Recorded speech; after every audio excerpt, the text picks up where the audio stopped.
news broadcast. We go straight to our top story. These are a fresh twist tonight in the unfolding 42 million shillings Chan insurance saga.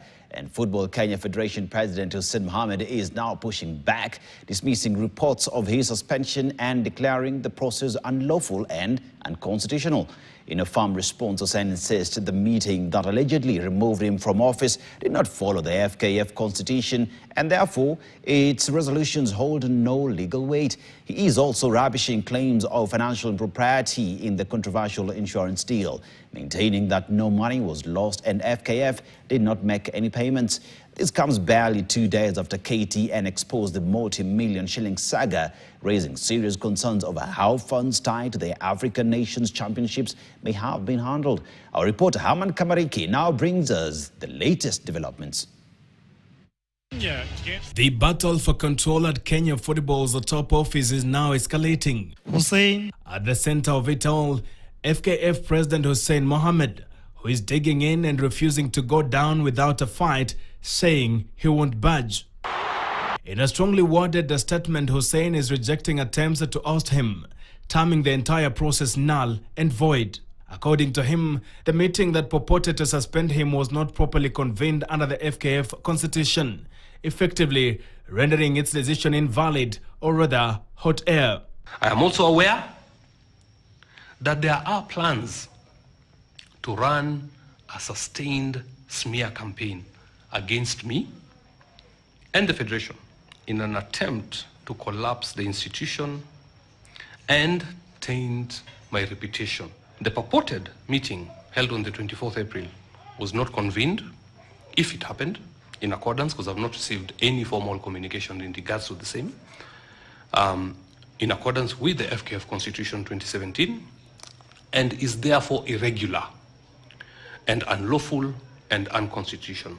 At the same time, the FKF boss is dismissing allegations surrounding the now controversial 42 million Chan insurance deal, insisting the process was handled externally and not by the Federation. The required insurance cover for Chan 2025 was procured by CAF, not myself, and was duly secured and maintained throughout the tournament. Contrary to the malicious reports, FKF did not transfer or pay any money to any insurance company for Chan competitions. And I can challenge anybody to provide any evidence that FKF actually paid money to an insurance company. These developments come just 2 days after KTN exposed the scandal, revealing how 42 million had been flagged in an insurance arrangement that raised serious questions on procurement and accountability, according to papers seen by KTN and now with the EACC. The revelations sparked outrage within football circles, with a section of FKF's National Executive Committee moving to suspend Hussein, and former football star McDonald Mariga briefly stepping in amid the turmoil. When you fight corruption, it fights back. I was clear that I shall not tolerate mediocrity and corruption at the Federation.